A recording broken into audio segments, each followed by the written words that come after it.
Good morning, dear students. This is Badal Verma, and welcome back to my educational YouTube channel IS Point. I hope you are very well. So today we will discuss about the story of cricket. तो जैसा कि आप लोगों को पता ही होगा, हम लोगों ने जो क्रिकेट है उसके हिस्टोरिकल बैकग्राउंड के बारे में अपनी प्रीवियस वीडियो लेक्चर्स में बात की थी, जिसमें हमने देखा था जो क्रिकेट है वो इंग्लैंड में किस तरीके से पनपा और इंग्लैंड में पनपने के साथ साथ बिना किसी एक तरीके से टेक्नोलॉजी के, यानी कि आज तो आपको देखते हैं कि हमारे प्रेजेंट टाइम में हमारे पास कितनी एक तरीके से आधुनिक स्मार्ट मोबाइल्स हैं या लैपटॉप्स हैं, या मतलब एक तरीके से कोई ना कोई इस तरीके का साधन है जिससे हम अपने देश में बैठे बैठे दूसरे देश के साथ एक तरीके से ऑनलाइन फेस टू फेस एक तरीके से हम संबंध जोड़ सकते हैं। ठीक है ना, यानी कि हम उनको देख सकते हैं, उनसे बात कर सकते हैं। बट उस टाइम ना ही तो कोई ऐसी सुविधाएं थी जिनसे सूचनाओं का साझा किया जा सके। आज तो वर्तमान समय में आप देखते होंगे कि किस तरीके से हम व्हाट्सएप के जरिए अपनी सूचनाओं को कहीं पर भी देश के किसी भी कोने में भेज सकते हैं, परंतु उस समय ऐसी कोई भी सुविधाएं नहीं थी। फिर भी क्रिकेट का विस्तार किस तरीके से हुआ, हमने इस बारे में डिस्कस किया। तो देखिए, जिन्होंने हमारी पहली वीडियो को नहीं देखा है तो डिस्क्रिप्शन बॉक्स में लिंक दिया गया है, आप सभी लोग जाकर हमारी पहली वीडियो को देख सकते हैं। ठीक है ना।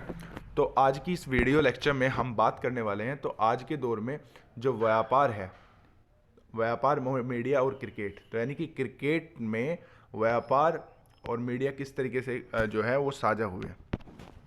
ठीक है ना। तो मैं आपको बता दूं, एक तरीके से वो भी दौर था जब क्रिकेट 1970 के दशकों में काफ़ी ज़्यादा लोगों के बीच लोकप्रियता बनाए हुए था। साल 1970 में काफ़ी सारे जो नियम थे वो बदल दिए गए थे, क्रिकेट को एक तरीके से एक नई पहचान मिल गई थी लोगों के बीच, अब ये लोकप्रियता अपनी बढ़ाने लगा था। पर इसमें एक कमी भी थी कि जो दक्षिण अफ्रीका के लोग थे, तो दक्षिण अफ्रीका के लोगों को एक तरीके से उस समय बहिष्कृत कर दिया गया। पर साल 1971 में उनको याद किया गया, क्योंकि वहाँ पर इंग्लैंड और ऑस्ट्रेलिया के बीच एक द्वितीय मैच जो है वो मेलबर्न में खेला गया। जब मेलबर्न में एक तरीके से वो मैच खेला गया तो वो काफ़ी ज़्यादा एक तरीके से लोकप्रिय हुआ, जिसके साथ चलते ही चलते 1975 यानी कि 1975 में पहला विश्व कप जो है वो आयोजन करा गया और सफल भी रहा। फिर इसी तरीके से 1977 में जब क्रिकेट टेस्ट मैचों की 100वीं जयंती मना रहा था तो खेल हमेशा के लिए बदल गया। इस बदलाव में किसी प्रशासक का नहीं बल्कि एक व्यावसायिक का हाथ था। तो वह व्यावसायिक था कौन? Carry picker. तो देखिए, इस कैरी पेकर ने किया क्या, एक तरीके से ऑस्ट्रेलियाई टेलीविज़न के माध्यम से एक तरीके से इसने पूरे एनालिसिस कर लीजिए, एक तरीके से अध्ययन कर लीजिए, अध्ययन करके और भाप करके ये पाया कि जो इसने मतलब भाप करके पाया कि जो क्रिकेट है उसे और भी ज़्यादा मतलब इंटरेस्टिंग बनाया जा सकता है और इसे लोगों के बीच बेचा जा सकता है। तो कैरी पेकर ने 51 लोगों के बेहतरीन जो क्रिकेटर थे उनकी एक टीम को अनुबंध कर लिया। अनुबंध करने का मतलब है एक तरीके से उनको किराए पर ले लिया कुछ महीनों और कुछ सालों के लिए। तो कैरी पेकर ने बिना उनकी बोर्ड की मर्जी के ये काम किया था और गैर सरकारी ये काम यानी कि गैर अधिकृत ये काम किया था। तो कैरी पेकर ने जब एक गैर अधिकृत काम किया तो कैरी पेकर ने अपनी एक सर्कस के नाम से, क्योंकि उस टाइम जो है उसे इसी नाम से जाना जाता था, तो कैरी पेकर ने उनको जो है काफ़ी सारी टेस्ट सीरीज़ के नाम से आयोजन कराया, यानी कि जो टेस्ट और एक दो ऐसे खेल हैं उनका आयोजन जो है पेकर ने कराया। तो टेलीविज़न दर्शकों को लुभाने के लिए उसके द्वारा किए गए बदलाव जो थे वो काफ़ी ज़्यादा स्थायी साबित हुए। इस खेल का जो रंग ढंग है वो काफ़ी ज़्यादा बदल भी गया था, क्योंकि कैरी पेकर ने एक तरीके से क्या क्या नियम दिए, तो उसने दिए रंगीन वर्दी, हिफाजती हेलमेट, क्षेत्र रक्षण की पाबंदी और रोशनी जलाकर रात में क्रिकेट खेलना। तो आदि कुछ ऐसी चीज़ें थी जो कि पेकर के बाद क्रिकेट का स्थायी हिस्सा जो है वो बन गई। तो जैसा कि आज भी हम देखते होंगे कि वर्तमान समय में जो क्रिकेट है वो कई जगह कई देशों में जो है रात में भी खेला जाता है और दिन में भी खेला जाता है। ठीक है ना। तो ये सबसे अहम बात है कि पेकर ने यह जाहिर कर दिया कि जो क्रिकेट का बाज़ार है उसे बेचकर बहुत सारे पैसे कमाए जा सकते हैं। तो इसी के देखते देखते जो क्रिकेट बोर्ड है और विज्ञापन जो व्यावसायिक कंपनी थी, तो काफ़ी सारी जो है वो व्यावसायिक कंपनी और क्रिकेट बोर्ड जो है वो अमीर हो गया। तो अब करती क्या थी क्रिकेट बोर्ड, तो जो व्यावसायिक कंपनी होती थी, जो बेस्ट क्रिकेटर होते थे उनको अपना किसी भी प्रोडक्ट के लिए वो एडवर्टाइजमेंट करने के लिए पैसा देते थे। तो जब उनके एडवर्टाइजमेंट आने लगे यानी कि एडवर्टाइज आने लगे, तो जो लोकप्रियता थी लोगों के बीच, तो वो काफ़ी ज़्यादा बढ़ गई। तो वो किसी सेलिब्रिटी से अब कम नहीं थे, क्योंकि वो भी एक सेलिब्रिटी का एक तरीके से हिस्सा बन चुके थे लोगों के बीच, इतनी ज़्यादा क्योंकि लोकप्रियता उन्होंने बढ़ा ली थी। तो वो कहीं ना कहीं अपने टीवी के विज्ञापन पर या टायर या कोला को लेकर टीवी का विज्ञापन जो है वो करते रहते थे। तो कई सारे विज्ञापन उनको मिल जाते थे। आज भी ऐसा ही है। अगर मतलब मानकर चलिए कोई भी न्यू प्लेयर जो है सिलेक्टेड होता है इंडियन टीम के लिए, किसी भी टीम के लिए, तो अगर वो बेस्ट परफॉर्मेंस करता है तो उसकी अगर लोकप्रियता बढ़ती है लोगों के बीच, तो इसे या तो टीवी पर लेकर आया जाता है या किसी ना किसी माध्यम से उसको एक तरीके से पॉपुलर बना दिया जाता है।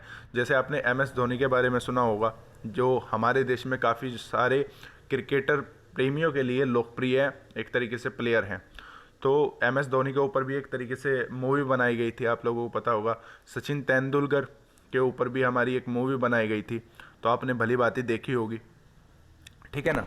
बट उस समय क्या होता था, उस समय तो एक तरीके से हमारे पास जो उपग्रह थे उनका इस्तेमाल हम टीवी के तकनीक और बहुराष्ट्रीय कंपनी की दुनिया भर में पहुंच चलाने के लिए वैश्विक बाजार पर हम करते थे। तो सिडनी में चल रही मैच को अब हम सूरत में देख सकते थे। यह बात मामूली क्रिकेट की सत्ता का केंद्र ही बदल दिया। जिस प्रक्रिया की शुरुआत ब्रिटिश साम्राज्य के पतन से हुई, वह वैश्विक तार्किक अपने अंजाम तक पहुंच चुकी थी, क्योंकि अब हर एक देश को इससे फ़ायदा होने लगा था, ठीक है ना। क्योंकि हर एक देश जो है अपनी एक बढ़ चढ़ कर हिस्सा लेता था और अपनी एक अलग पहचान बनाता था। क्योंकि क्रिकेट का एक तरीके से पतन, ब्रिटिश साम्राज्य का पतन क्यों कहा जाता है, क्योंकि इस क्रिकेट की वजह से वो हर एक देश में इस चीज़ को खेलते थे, और खेलने के साथ साथ वो एक शर्त रखते थे, अगर आप हमारी मतलब नहीं जीत पाए तो हम लोग एक तरीके से आपके देश को नहीं जाएंगे। तो यही तरीका उन्होंने सभी देशों के साथ अपनाया। तो देखते ही देखते जो ब्रिटिशर हैं उनका शासन संपूर्ण विश्व से ख़त्म हो गया। नहीं तो ब्रिटिशर का एक तरीके से शासन इस तरीके का था कि उनका सूरज जो है वो कभी नहीं छिपता था, कहीं ना कहीं उनका सूरज निकला ही रहता था। अब मानकर चलिए जैसे भारत पर भी उसने शासन किया, अगर भारत में सूरज छिप जाता है तो अमेरिका में तो निकलेगा या कहीं ना कहीं और तो निकलेगा ही। तो अमेरिका इसलिए कहा जाता है कि जो ब्रिटेन का सूरज है वो कभी नहीं छिपता था उस समय, पर अब तो छिपता ही है, क्रिकेट जो आ गया था, ठीक है ना। तो भारत में इस खेल को सबसे ज़्यादा दर्शक थे और यह क्रिकेट खेलने वाले देशों का सबसे बड़ा बाजार था। तो कौन सा बाजार था, एक यानी कि जो भारत का बाजार था। तो इसलिए खेल का गुरुत्व केंद्र दक्षिण एशिया हो गया और प्रतीकात्मक और आईसीसी मुख्यालय का लंदन से टैक्स फ्री दुबई में आना स्वाभाविक लगता था। तो देखिए, तो अंग्रेजी ऑस्ट्रेलिया धुरी के गुरुत्व केंद्र में खिसकने की एक और निशानी ये थी कि हाल ही के वर्षों में क्रिकेट की नई तकनीकी जो थी वो भारतीय यानी कि उपमहाद्वीप के खिलाड़ियों ने शुरू की थी। तो देखिए, अब कई सारी टेक्निक को लेकर भी इसमें मतलब जो थे वो बदलाव किए गए। तो कई सारे जो एक तरीके से प्लेयर थे और एक तरीके से बॉलर थे वो अपने टेक्निक से खेलते थे, बट क्रिकेट के रूल्स जो थे उस टाइम इतने नहीं थे कि हम स्वतंत्र रूप से क्रिकेट को खेल सकें। तो इसी तरीके से जो बदलाव थे वो लाए गए और ये ज़रूरी समझा गया कि हर एक प्लेयर को अपनी हिसाब से जो है वो खेलने की अनुमति दी जाए, परंतु फिर भी उनको एक तरीके से कुछ टर्म्स एंड कंडीशंस में बांध कर रखा गया और उनके लिए कुछ अलग नियम जो है उनको नियम बनाए गए और कुछ नियमों में बदलाव किए गए। तो इसी के साथ साथ चलते चलते हम लोगों ने क्रिकेट का एक पूरा हिस्टोरिकल बैकग्राउंड देखते हुए वर्तमान समय तक इसकी स्थिति को देखा और क्रिकेट का सबसे अहम जो भूमिका थी यानी कि ब्रिटेन के पतन के लिए हमने देखा। और इसमें जो सबसे अहम भूमिका की बात है, जो इसके ऊपर कई बार कई यूपीएससी क्वेश्चन पूछ लेता है कि क्रिकेट का हमारे स्वतंत्र भारत पर क्या प्रभाव पड़ा, तो हम स्वतंत्र भारत पर भी इसका प्रभाव बता सकते हैं। तो आई होप कि मुझे लगता है कि आप एक तरीके से पूरा आंसर राइटिंग कर सकते हैं, एक तरीके से स्वतंत्रता से पहले और स्वतंत्रता के बाद, ठीक है ना। तो ये ज़रूरी है, अगर मतलब कोई स्वतंत्रता से रिलेटेड आपसे कोई क्वेश्चन किया जाए तो आप स्वाभाविक सी बात है कि स्वतंत्रता से पहले उसका हिस्टोरिकल बैकग्राउंड बताए और स्वतंत्रता के बाद का उसका हिस्टोरिकल बैकग्राउंड बताए कि क्या हमें फ़ायदा हुआ और क्या उसके नुकसान हुए हैं। यानी कि आर्थिक, सामाजिक और राजनीतिक लेवल पर हम लोगों को एक तरीके से हर एक पॉइंट को डिस्कस करना है और डिफाइन करना है, ठीक है ना। तो अब बात करते हैं, देखिए तो 150 साल पहले जो थी भारत की अग्रणी क्रिकेटर पारसियों को खेल के मैदान के लिए संघर्ष जो था वो काफ़ी करना पड़ा, जैसे कि हमने देखा ही था। तो वैश्विक बाजार में इसका एक जो स्थान था वो काफ़ी ज़्यादा बन गया था। यानी कि वैश्विक बाजार का मतलब होता है यानी कि वैश्वीकरण का जो दौर था वो भारत में शुरू हो चुका था। अब वैश्वीकरण आप लोगों को कहोगे कि सर वैश्वीकरण क्या होता है।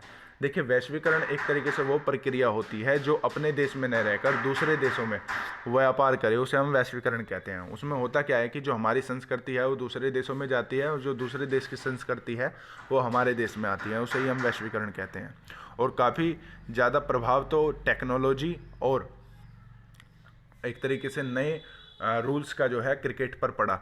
वैसे सबसे ज़्यादा जो प्रभाव है हमारे जीवन पर टेक्नोलॉजी ने ही डाला, क्योंकि जब तक इंटरनेट और ऐसी कोई सुविधा या टेलीविज़न की ऐसी कोई सुविधाएं नहीं आई थी तब तक हमारा जीवन एक तरीके से सामान्य रूप से चल रहा था। परंतु जब हमारे पास एक तरीके से इलेक्ट्रिसिटी आ गई, इलेक्ट्रिसिटी के बाद हमारे पास काफ़ी सारी टेक्नोलॉजी आ गई, टेक्नोलॉजी आने के बाद तो मानव इतिहास जो है वो संपूर्ण तरीके से बदल गया था।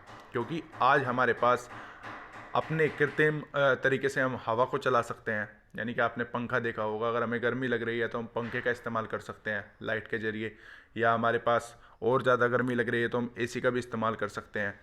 उस टाइम तो जब लाइट नहीं थी और एक तरीके से हमारे पास टेक्नोलॉजी नहीं थी तो हम लोग एक तरीके से दिया जलाया करते थे सभी लोग, ठीक है। बट आज वर्तमान समय में हम लोगों के पास इतने टेक्नोलॉजी है कि हम अपने स्मार्टफोन से अपने शहर में या अपने गांव में बैठे बैठे दिल्ली से मुंबई भी तक भी हम बात कर सकते हैं। तो टेक्नोलॉजी का काफ़ी सारा जो है प्रभाव हमारे जीवन पर और खेल की इस दुनिया में पड़ा। तो देखिए, इस अध्याय में हम लोगों ने औपनिवेशिक खेल के इतिहास के बारे में देखा और उसके द्वारा समझा कि किस तरीके से जो औपनिवेशोत्तर है तो औपनिवेशोत्तर जमाने के हिसाब से खुद को किस तरीके से ढाला। तो औपनिवेशोत्तर का मतलब होता है आज़ादी के बाद, यानी कि औपनिवेश और उत्तर यानी कि आज़ादी के बाद का जो समय है, आज़ादी के बाद हम लोगों ने अपने आप को किस तरीके से डाला। तो इसी के साथ आज का हमारा ये चैप्टर जो है वो फिनिश होता है। आई होप कि आपको ये चैप्टर अच्छा लगा होगा। अगर आपको ये चैप्टर अच्छा लगा है तो प्लीज़ वीडियो को लाइक, शेयर और कमेंट करना न भूलें, ठीक है ना। क्योंकि आप कमेंट, लाइक और शेयर नहीं करते हो तो आप लोगों को देखो शेयर और कमेंट और लाइक करना चाहिए, क्योंकि हम लोग आप लोगों के लिए काफ़ी ज़्यादा मेहनत करते हैं, ठीक है ना। तो देखिए, इसमें हॉकी का भी इतिहास थोड़ा बहुत दिया गया है तो आप इसको पॉज करके इसे रीड कर सकते हैं। देखिए, मैंने आपको ये एक तरीके से जूम कर दिया है जिससे आपको आसानी रहे। तो हॉकी आपको पता ही होगा हमारा एक तरीके से जो राष्ट्रीय खेल है, ठीक है ना। तो इसके बारे में आपको जानना ज़रूरी है। और फिर पोलो, तो पोलो को आपका पता ही होगा कि उस टाइम अंग्रेज़ों के द्वारा पोलो भी खेला जाता था। तो इस पोलो के इतिहास को भी थोड़ा बहुत आप जान लें तो आपके लिए वो अच्छा होगा, यानी कि ऑथेंटिक नॉलेज आपकी जो है वो काफ़ी ज़्यादा एक तरीके से बढ़ जाएगी। तो इसी के साथ आज का हमारे ये पूरा चैप्टर फिनिश होता है। इसी के साथ हैव ए गुड डे। कल फिर से मिलते हैं एक नए चैप्टर और एक नई स्टोरी के साथ। तब तक के लिए टेक केयर, बाय बाय।